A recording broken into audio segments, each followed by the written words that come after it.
And welcome back for part 3 of episode 2 of B.O.A.T Talks on Sophia's Sojourn with Brila Joy Wehrman. Very good. I did it! Woohoo! And I didn't mix up your old name either, so. Okay, this is actually one of my favorite parts because we get to talk about the church. And the church as an entity is something I have a lot of my life investment in, and have struggled with pretty in recent years. So, and really, it's kind of a big impetus for having these talks. And I know you through the church. That's how we met. I know your family actually through the church as well, and what we have experienced together, I think, is a very positive experience at Serenity Church, and but that's not always the case. Especially these days, there's a lot of hurt, a lot of angst, everything that comes to a lot of people from the church, to the point that it's a trigger word. You know, that a lot of times when I say church to people, there's this bowing of the back and goosebumps and cold sweats. So I'm just very curious to know, even before Serenity, because I kind of know that picture. Tell me about your experience growing up in the church. I know in our conversations earlier we talked about your youth pastor's wife and that experience. So tell me about your engagement with the church. I grew up in a Baptist church. Okay. That over the years actually kind of morphed into a non-denominational church, and then helped to birth Serenity Church. I don't know that I had too many negative experiences that I would associate with the church. Okay. We're all human, and every church is made up of humans, and they make mistakes. And there's no perfect church, and I think a lot of leadership in the church, their idea is to get everybody on the same mind field, in the same frame of mind. Okay. And it's never going to happen. Okay. You can go into any church, and however many people that are in that church is how many different points of view you're going to have. Nobody's ever going to interpret every situation the exact same way. And so you get a lot of division and separation because people think if we all go to this church, we should all believe exactly the same way. And yes, there are some absolutes. There's plenty of absolutes. The Bible is very clear on that. But it shouldn't be a point of division. It should be something that brings us together. Yes, yeah. And as many things as the Bible is very clear on, there's a lot of it that I grew up being taught to accept, that on second review of it, it's not necessarily as clear as we like to have thought. It is clear, but just not necessarily saying what we necessarily thought it was. And that's, I think, where a lot of the division starts to come in.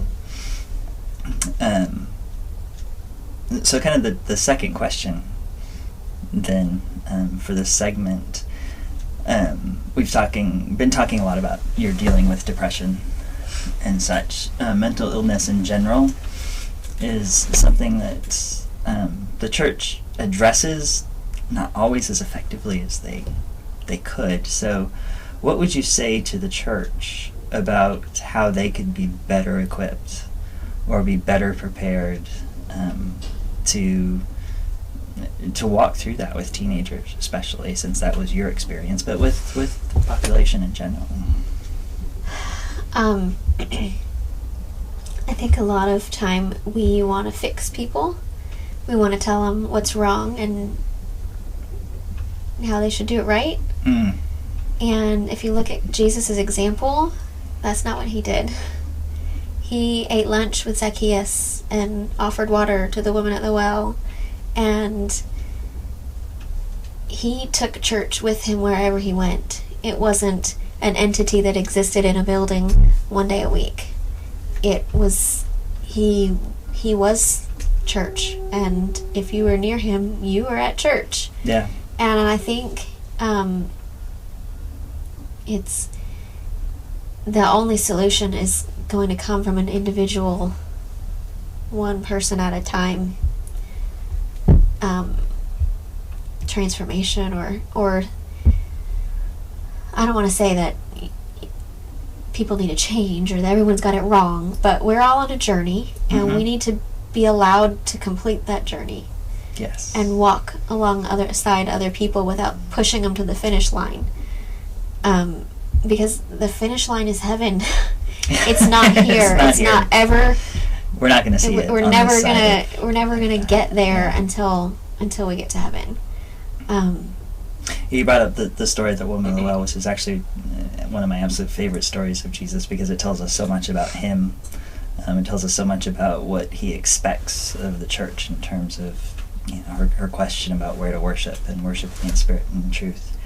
And I really like what you said, that we're all on our journey, and she was on hers, and he knew exactly what hers was.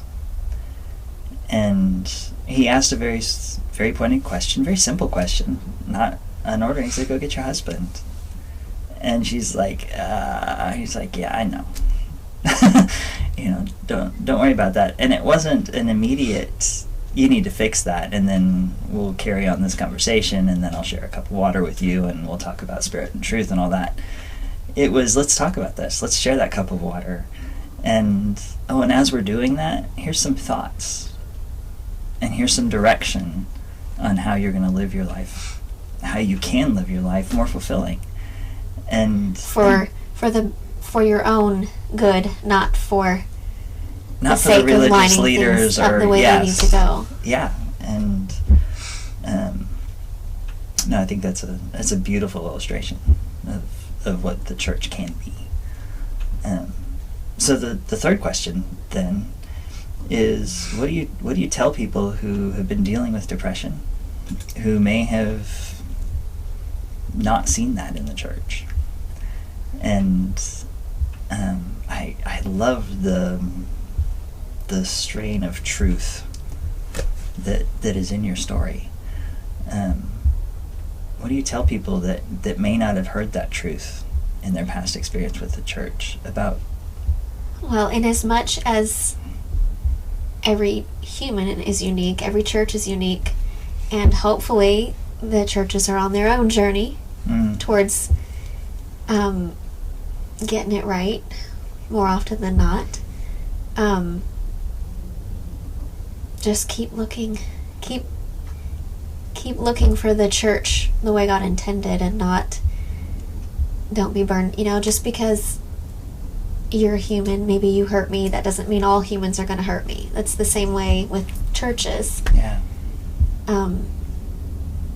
If you find it, in a group of believers that meets, over coffee, that's church. Yes. Yeah.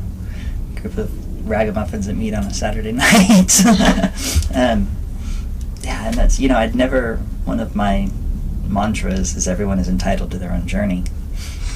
And in all of my thinking through this and working with churches, I'd never applied that to the church, or to each individual iteration of the church.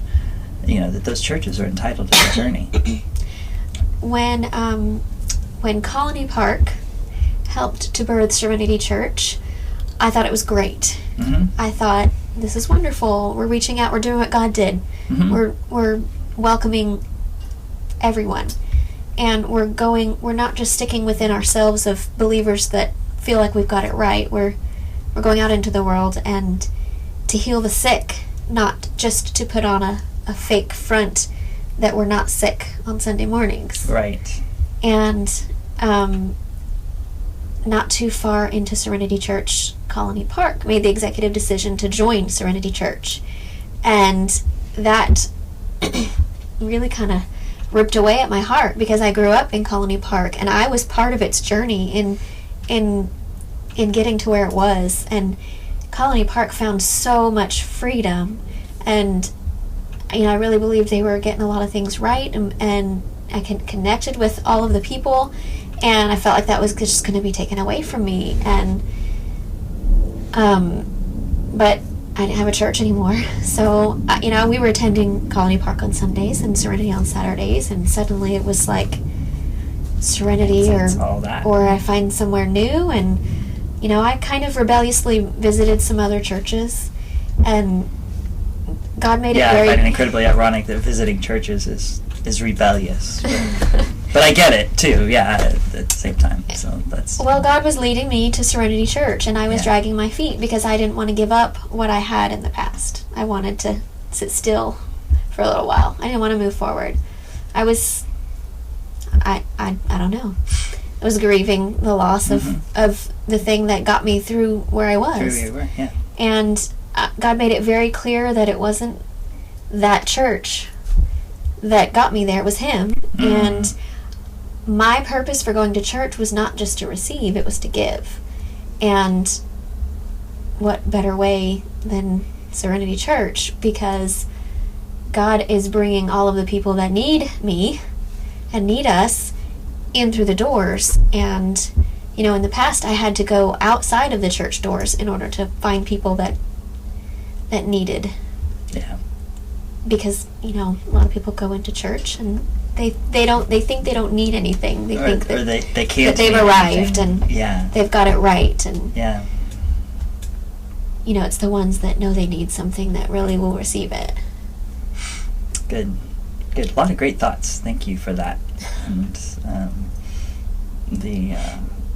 every time I have these conversations with people, whether the camera's rolling or not, there's just something that comes from a different perspective and a different background in processing this that makes it more real and more tangible. So thanks again for taking the time, and that's going to wrap up part 3. We have part 4 to go, where we're going to turn the tables, and you get to ask me anything that you want to ask me.